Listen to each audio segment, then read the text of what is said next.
you want to always be looking for elements that seem to be of the same perspective. Now, this is a down angle and this is a down angle. What instantly do you see different about the images? Besides that, one has a close-up and one has a long shot. One has a lot of saturation. So we have to make amends and say, if we put that saturated hot dog on the street level, what would it look like? What do you think is the light source in this shot? And what is the quality of that light? The sun. Is it the sun? It's a knee-jerk response. Is it hard sun today? It's natural light. We'll start. Why it didn't go narrow? Natural light. Is it overcast or are we in the shadow of the buildings? That's always a trick with New York. Is sunlight almost never hits the streets? Apparently, can you imagine being in that all the time? And occasionally, you know, you're on a thoroughfare that it burns down straight away. But that's got to be weird. It's kind of always being in the shadow. So I think it's a sky dome, and it's self-shadowing, which is probably good for our hot dog because it's probably a softbox shot, or at least a very well-lit shot. So we got that going for us. And when I put the hot dog in, I realized it was just kind of, didn't feel motivated.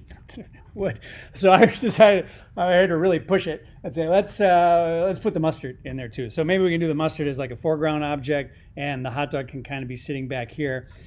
To make it integrated, I'm going to need to probably get rid of some traffic and get some traffic so that it sits in front of it, as if like it suddenly appeared and the cars are like, well, we can't go. There's a hot dog bun in the way. So I could see things like if it's landed here, all these people are gone. But some of these people might still be here looking at it. Maybe this lamp post is still here and it's in front of it. So a big chunk of what you're going to do is to try to set the object into the space of it somewhere. So that shot with the cat in traffic. How many cars back is it? Okay.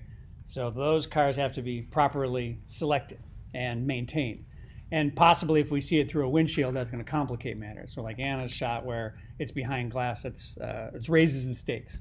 Anytime we can get it behind something that's going to feel more like it's a part of the shot, because something that's flat on top of something, especially if it's a giant hot dog, will be suspect, right? So I was always kind of a downer about the magic wand tool, the quick selection tool. I found out where it actually works. Scenes like this. I went, let's give it a try. I gave it a short shift last time, but watch what happens. I'm just dragging across it, and it's just missing some onions. I just get them up in there. So sometimes you win, and that is a pretty perfectly selected hot dog. So I'll take it.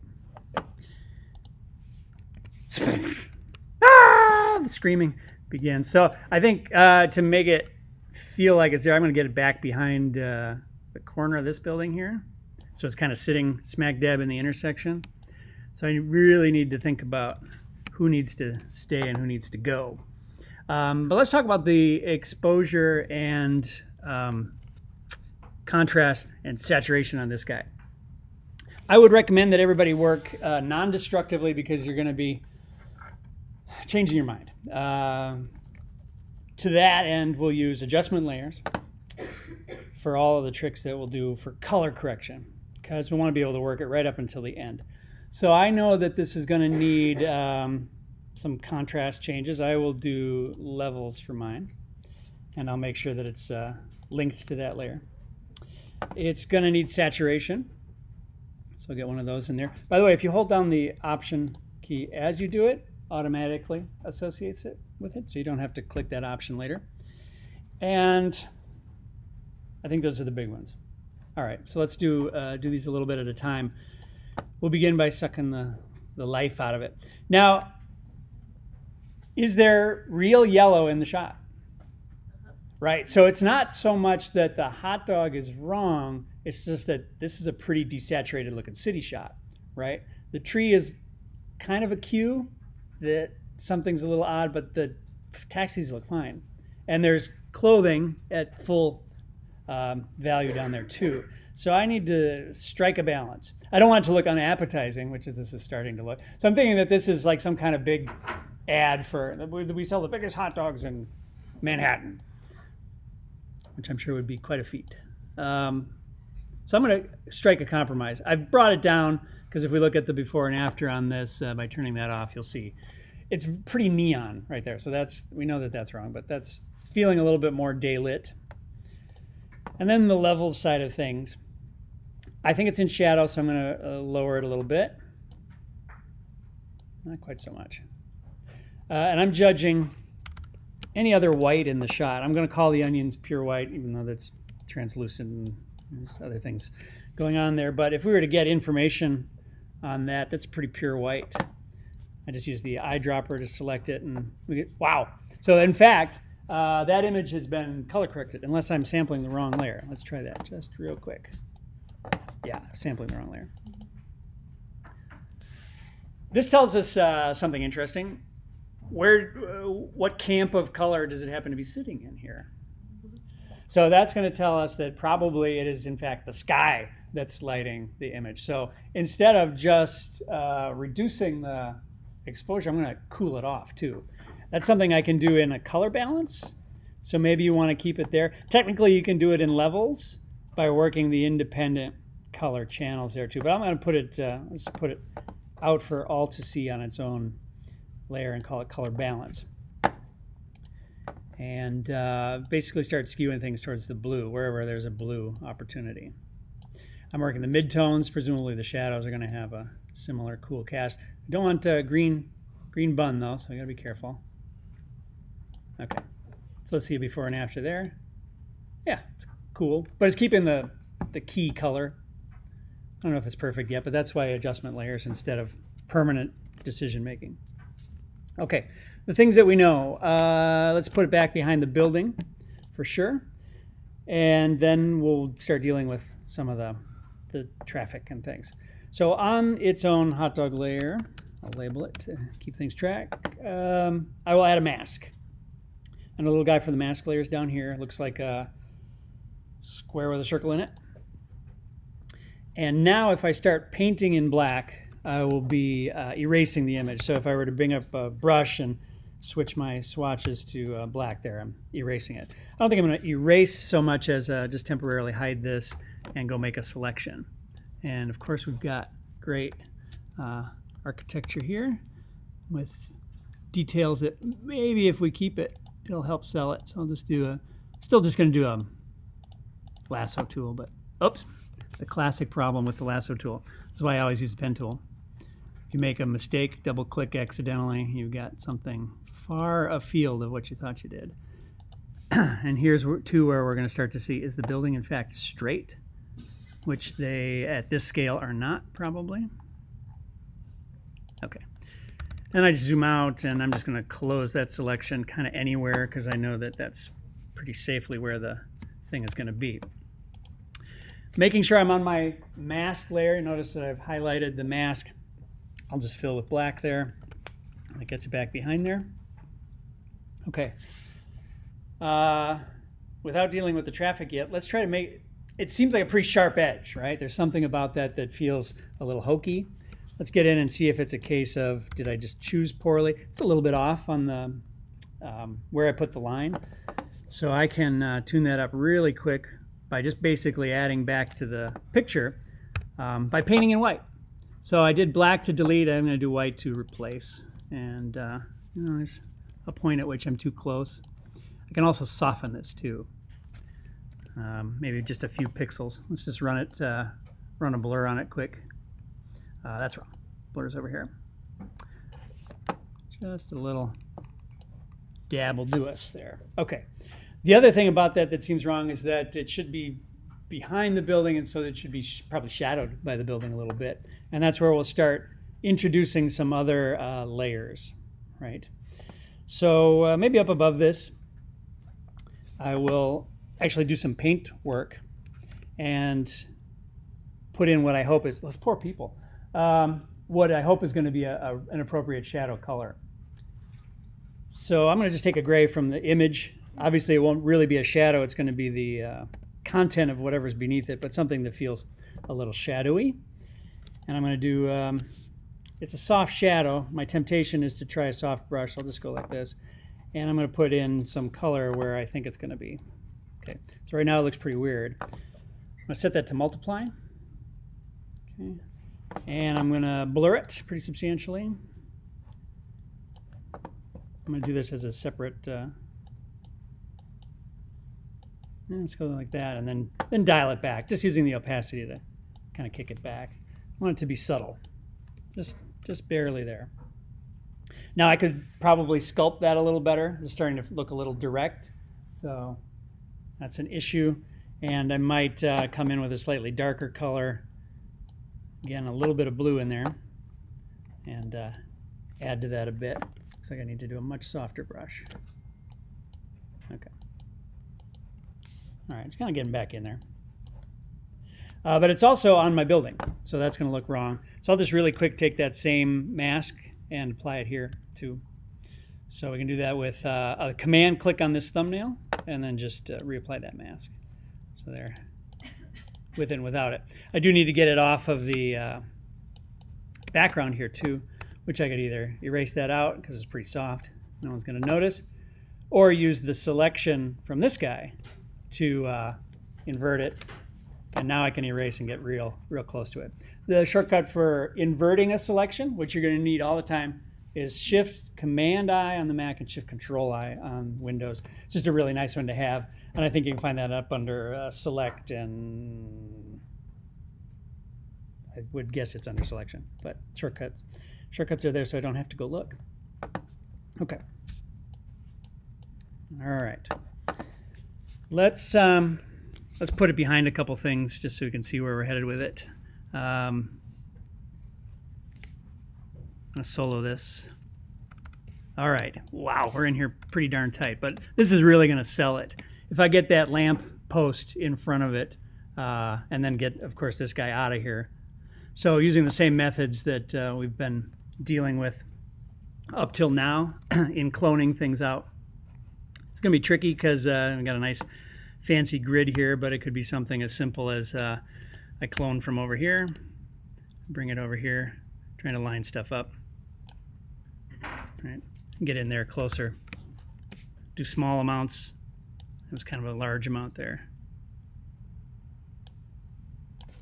Okay, another way to do this, and this may or may not work, is a tool I showed somebody, I forget who, but it's a really fancy clone tool, which is a filter called Vanishing Point. Now, chances are real good you're not going to need this one, but I'm going to put down a grid of where the ground plane is, and I'm just using what I think is reference down there for it, and I can probably reduce my grid size a little bit because that's pretty dense. And I'll check it and see if the perspective matches, and it's pretty good, right? I've got something looking okay over here. And this has got a built-in stamp tool that when I select areas, it will move cloned stuff in perspective across that grid. So stuff that's close to us, if I start moving it back in the grid, it'll get smaller, narrower, just like it would in real life. So finding my brush, should be up, and getting my option ready, and see if I accidentally sampled something small. All right, let's take a bit of stuff from over here. So I'm optioning from here, and I can bring it over here, and watch how it lines up. Oh man! Of course, I ran into his brother over here. What do I need? I need a corner. So I'm gonna go grab a corner from over here, option, and okay, it's a little bit off there, but I just need to clear this space, and he's pretty good. Okay. If I like it, I'll hit OK. That grid won't go away. That'll stay there as long as you have the thing saved, so you can always go back and clone some more stuff. But let's take a gander and see. Yeah, you know, almost out of there. He needs a drop shadow too. So I wouldn't use a drop shadow filter, which is a thing that you might be inclined to do. But this is technically not a drop shadow. It's a contact shadow, isn't it? You know what? I'm going to use its own shape. I don't have to trace it at all. Command click, and now I'll just offset it by quite a bit. And then I'll use my select and mask tools here to pretty wildly smooth that, feather that. And we're going to just make a little footprint, because when an object is sitting on a table, regardless of how well lit it is, there's just a little bit of a footprint underneath of where the light can't get. So that's what we want to try and replicate here. And I'll try and use my same color there, my foreground color. Set it to multiply. It's looking pretty good. So I got to get it out of my other areas, but it's starting to feel like it's in there. I'll just do a quick erase through there, tune that up. Okay, I said I was after a lamppost. Let's go grab that. Oh, I cloned it out. Undo. Well, I'll grab where I think it is, and then we'll, so let's see where the bun is, because I don't want to do any work that I don't have to. Naturally, it's right where it needs to be. Here's my, people do this all the time. You write over something, as long as you've saved it as a new document and you have your original footage, just open up the old one. I'm going to just comp it in, copy, paste it in, and to make sure it's a perfect lineup, you can get pretty close by just eyeballing it, but there's that truck. So I'm going to get as close as I can. If you want to check it for perfection, just have that layer set to, and this is the only time you ever need this mode, difference. And when you've got it lined up, it'll be perfectly black, except for what I cloned there. So there it is, as close as it needs to be. So fixed. Ah, it's giants. It's there. Make sure you turn it off of difference, because that's weird. What's nice about it now, though, is that layer is on its own, so all I can do, I can just start erasing into that, and that can be my foreground layer. But I won't. I'll do some masking. Do best practices here. So the only thing I need is the part that's up there. So let's deal with that. What tool would you use to make this selection? Anybody? Opinions? I'm going to show you a different way to tackle this. You might think I'm going to go all around the complex object. I'm going to show you how to do it as a bunch of simple objects, because it's technically faster. These are all just little one-offs, one pieces. And yeah, here's some overlap. You want the overlap to be correct. All right, now these guys go wild. Very skinny. They're just a couple pixels wide, probably 5 or 10. But doing them separately makes it a lot less complicated object. Once you get into this level of proximity to your image, you're really doing some serious detective work to see what's what. And I'll just settle for that just so you can see the results quick. I'll load that selection. Looks like I have a bit of a funky overlap there, but let's throw a mask on it. Can always paint back some information. Just bring up the right kind of brush here. I'll go with really small and really sharp and be painting in white to get that stuff back. But on the mask, not on the layer. If you see it go white like that, that means you're on your layer. Okay. Not sure why the math of that didn't work. I think there might be a setting for intersecting masks, but now we're back in business, and that needs to be over our dog. So there we go. All right, it's starting to get there. Turned off my adjustment layers. How about that? That's pretty good. So from before to after. It's got a bit of a green bun. I found those in the cabinet the other day and had to throw them out. So don't eat, if they really look like this, don't eat them. Maybe my question is, can I get some of my mustard back? Because if there's yellow in the shot, there should probably be yellow there too. What would I mask in order to retrieve my color?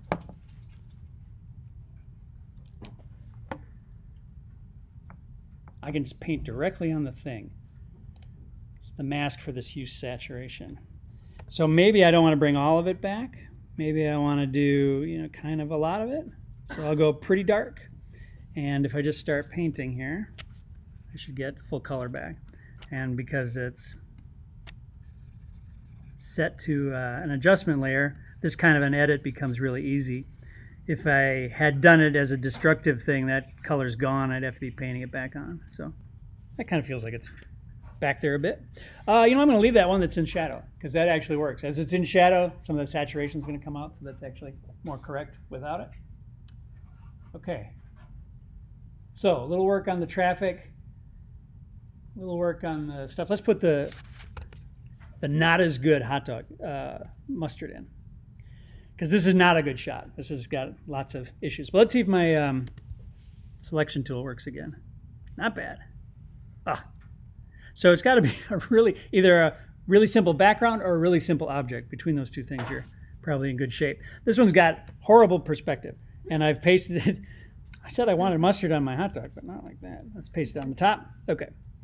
So this has got the incorrect perspective for this, right? I'd have to decide where. Actually, that's pretty good perspective if it went right there, but it's terrible composition. Or is it? That's not too bad. Wonder what happens if it's behind the hot dog. And it's not right, space-wise. So I want it in the foreground, but I don't want it in the way. I will try it over here and try and fix the perspective. So presumably it should be aligned perspective-wise with the building, right? And that might get it nicely out of the way of the hot dog too. The fact that we're looking down at it is a huge win for us because we see the top of it. If you didn't have the top of it, if it was a side view, this is a useless element. But I can probably change the shape of this. Command T is for transform. And if we right click in there, we've got a lot of other things. Skew allows you to change the position of it on top. So I might be able to get a little bit of the way there with that. And then I might go into something like perspective or distort. The thing about perspective is even though you're changing the perspective of the object, it's got its own uniform way of scaling a side. So it tends to be best used on an object that has no perspective and you're adding perspective to it. Instead, I usually use distort and then just kind of wiggle it into space. So now that's a little better. Notice how we're starting to change it in such a way that we're not really seeing the top of that, so it's kind of a bummer. Let's go back to my skew over here. Again, just right-clicking, if I can't get that aligned a little bit better. So there's the before and after. Pretty big difference. Wonder what a warp would do there. So I feel like the circle of it is skewed a bit. Let's see what warp, if I can get that. It's got to be gentle. You can warp it way too far. Does that look like a circle? No. Horribly rubbery. Actually, like a silicone one of these would be really nice for cleaning. I don't know why people haven't thought of that. Did you ever microwave it? Put it in the dishwasher? Right, that kind of looks broken. Yeah, not better, but maybe with some work I could get there. Is the saturation of this right or wrong? You think, from an art direction standpoint, it'd be nice to get it a little more mustardy?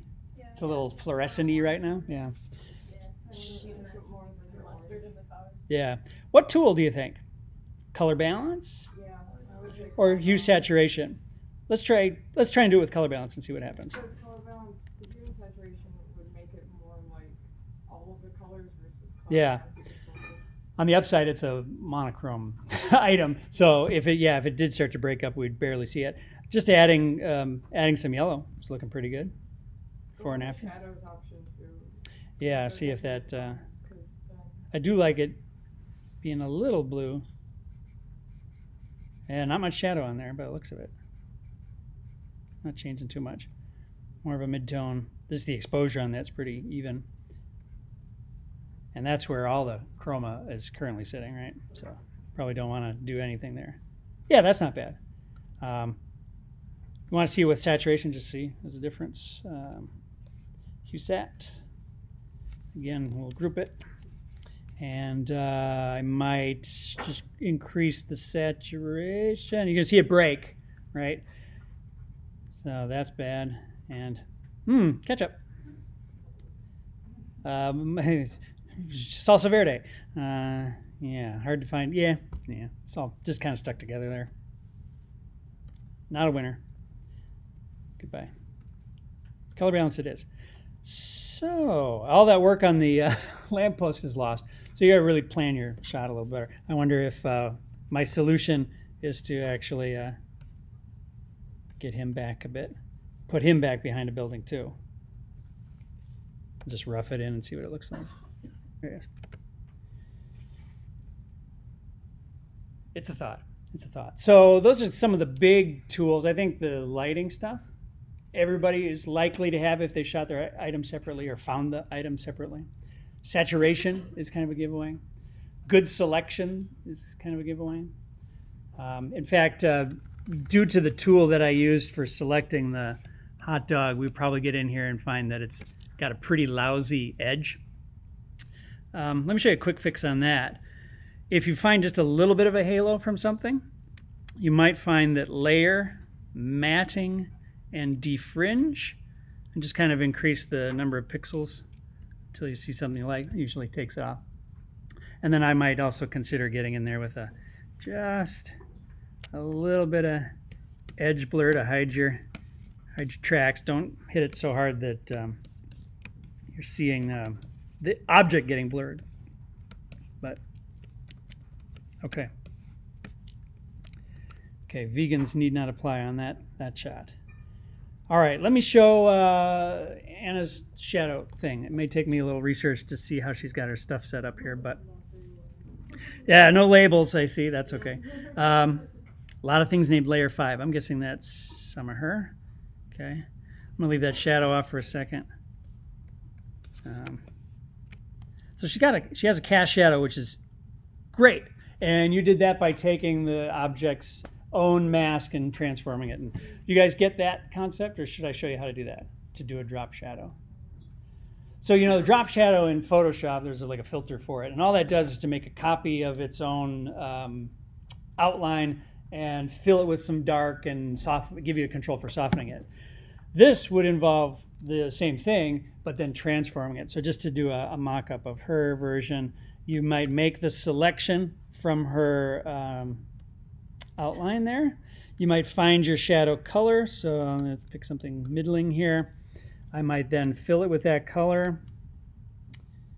And I've got a fill strength of 50 here. Let's get that back up a little bit. Make that more solid. It's also behind her, so we're not seeing it. There it is. And then with the transform, Command T, did you just use distort for yours?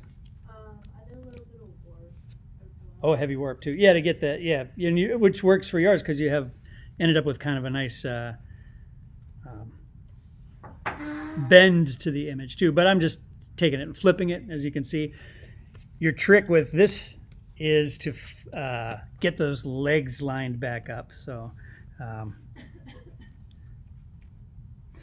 it'll always be a gag. It will always be a trick because technically the feet will be part of it, and you know your feet aren't necessarily part of your shadow depending on the light direction and so on. But that's pretty close to what she has. I'm going to keep that just so I can show you from scratch the idea. And I'll set it to multiply here. Okay, so too thick. Let's kick it back a bit. Too sharp. And the other thing is we're lacking that sort of contact shadow thing. A cast shadow. Let's see real quick. Get one from the window here a little bit. Notice how it's very dark at the base and then fades out like that. We're going to try and replicate that. How would you do it off the top of your head? How would I have a semi-transparent selection at the head of it and a solid selection at the foot of it? Maybe like a gradient? Gradient, yes, but where? You could fill this with a gradient, that'd be a way. Gradient on a mask would work, yeah. So on that exact one, nice thing about a mask layer is that we can, if we make a mistake, we can just keep hitting it until we get something we like. So just put that on. And G for gradient, also where the bucket tool is. I'm going to be making sure that I am painting, in my case, in black. So I'm going to exchange my things here and just start fading it back. So you have to pick where it looks right. And, you know, maybe I'm even going to come in with a little, I'm on the radial one right now. I should probably do a linear one. Just trying to break it up a bit as if it's got other stuff coming in. I don't want to lose that foot though, so. But you can see what the mask is actually up to there by everything that's in red is what's kept and everything that's not is thrown away there. So that's one thing. And the other would be it's sharp at the base and soft at the end because the scattering of light starts to occur. So making sure that this part is softer than this part. And maybe that's a case of bringing in your blur brush again, making it really big and just tackling it from this side. Making sure you're on the right layer though. There we go. Something like that. Reflections. Putting it behind reflections. That's probably about the hardest thing you can do. She made a very noble effort here by, did you clone them from the other jar? Yeah. Yeah. I was just copy and pasting and then I erased around the highlights yeah. and then blurred it a little bit to look like the jar. Yeah, that's a really good, and here they are with and without it. So you can see that obviously without it, she's in front of the reflections, and that doesn't work as a giveaway. But if you really study what the reflections are on that one, what is it actually made up of? It's kind of some sharp stuff and some soft stuff, and it's very specific lines. So you can make those selections, blur those selections, fill them with some color, and kick that opacity back until it looks right. Really just manufacturing it, again, from scratch. And she has a, looks like, contact shadow. I'm not a fan of that. Yeah, let's take that out. Oops. It's in a couple of lines, I guess. And then this is where it gets a little thick. We want to be able to see her. So I wonder if that's just a case of kicking those way back. You've got it set to multiply, which I think is the right move, but just make them real opaque. Because even in here, you know, the unlit side of it is pretty well lit. Yeah. And we want to see the gag. Let's turn your reflections back on. Yeah, that's pretty cool. Yeah. So you can see my it's a little jaggy through here, so you want to make sure that keeping an eye on the quality of all of your lines too. Is anybody trying to tackle a specific thing that they're not sure how to do?